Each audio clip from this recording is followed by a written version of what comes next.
everyone. Welcome to Kababayan LA. It is a Wednesday, and so we have our immigration update. Nga lang, tayo po ngayon ay magsisimula with our American Dream.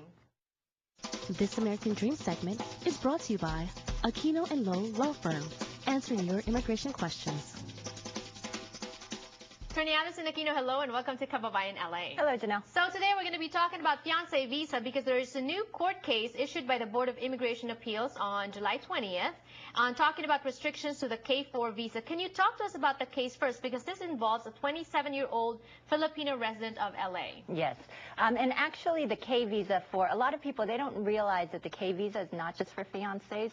There's also a K visa known as the K3 and K4 that pertain to spouses and children of U.S. citizens. So let's talk about the different types of K visas. There's K1, fiancé. K2, what is K2? The K2 is the spouse, or I'm sorry, the minor child of a fiancé. Okay, and K3, spouse of a U.S. citizen. K4, unmarried minor. Correct. Okay. Of a U.S. citizen. Okay. So the first question that people always ask you is, what should they pursue? Should they pursue the fiancé visa, or should they go straight for the green card? Yes, exactly. That's the big question: is the K visa or the green card? And this case that you mentioned in particular regarding this Filipina from Los Angeles, this involves a K visa, the K4. So she was petitioned by her U.S. citizen step-parent. And at that time, she was underage. She came in as a K4. When she came into the United States, obviously a K visa is just a temporary visa. And so an individual thereafter still needs to apply for their green card. In this one particular case, Ms. Valenzuela went ahead and applied for her green card, but for some unknown reason, it was denied because she didn't appear for the interview. Okay. Thereafter, her petitioner once again filed another green card application for her, but by that point in time, she had aged out. Okay. So this particular case that was just decided was a petition filed by her U.S. citizen husband. And the lesson to be learned from this case is that the K visa has a lot of restrictions. And before we move forward with this, what are the factors to consider when applying for a K visa? So I guess number one is time, right? Yes, yeah, exactly. Okay. And so that in determining whether you want to do a K visa or the green card, one of the issues is time.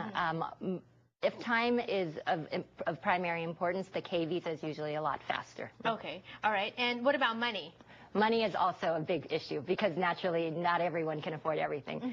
The K visa is disadvantaged with respect to money because naturally you need to process 2 applications, the K visa and then the green card. Whereas with the green card, you just pay for one application, which is just the green card. What about children, which pertains to a little bit about the case, right? Exactly. Okay. And that's, well, it does pertain to the case because in this particular situation, she obtained the K visa because she was already, the parties were already married. And right. So in that situation, it was the K4 visa. Okay. But the issue with regards to children is, especially if there are children between 18 and 21, under the immigration law, a person qualifies as a stepchild only if the marriage between the natural parent and the spouse takes place before the age of 18. Oh, okay. So if you have children who are already over 18, but they're under 21, it's definitely better to proceed with a K visa, because in that situation, those children can get visas right away. Okay. Okay. Now, in Miss Valenzuela's case, that one's a little bit different because that was not a fiancé petition. That was a petition based on a step parent. So they were already married. But in her situation, the main point is that the K visa has a lot of restrictions. One of those restrictions specifically is that the only way that you can get a green card is based on the petition by the U.S. citizen petitioner. Of the K visa. Of the K visa. Okay. So in Miss Valenzuela's case in particular, even though her mom got the green card, even though her petitioner had petitioned for her, she had aged out and so wasn't qualified. And even though she's married to a U.S. citizen, unfortunately, she still cannot just adjust and get her green card because she entered with that K visa. Right. So what should be her recourse? So unfortunately, the course of action for her will? The difficulty is that the only way is for her to go ahead and depart the United States, process in the Philippines, and naturally there are ramifications with leaving the U.S. and processing in the Philippines. Okay, what is the lesson to be learned from this case then?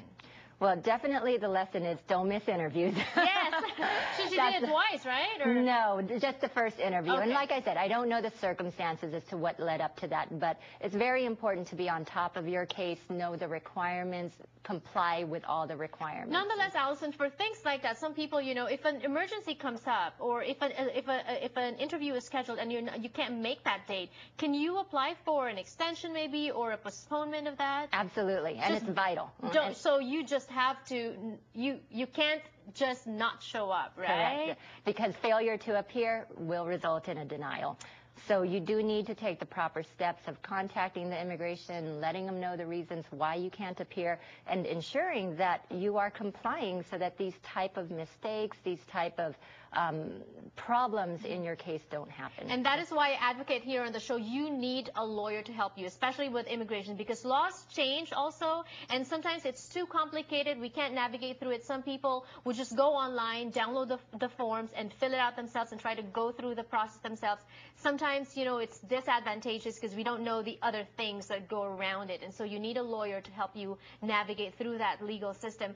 That's the information on the screen. That's the phone number to call for your appointment with Attorney Allison Aquino and Attorney Richard Lowe, right? Okay. Aquino and Lowe Law Firm. They have an office here in Pasadena. Also, congratulations, office in San Francisco. San Mateo. Congratulations again, and thank you so much. More power. Thank you, Janelle. We'll be back more in Kababayan LA. Don't go away.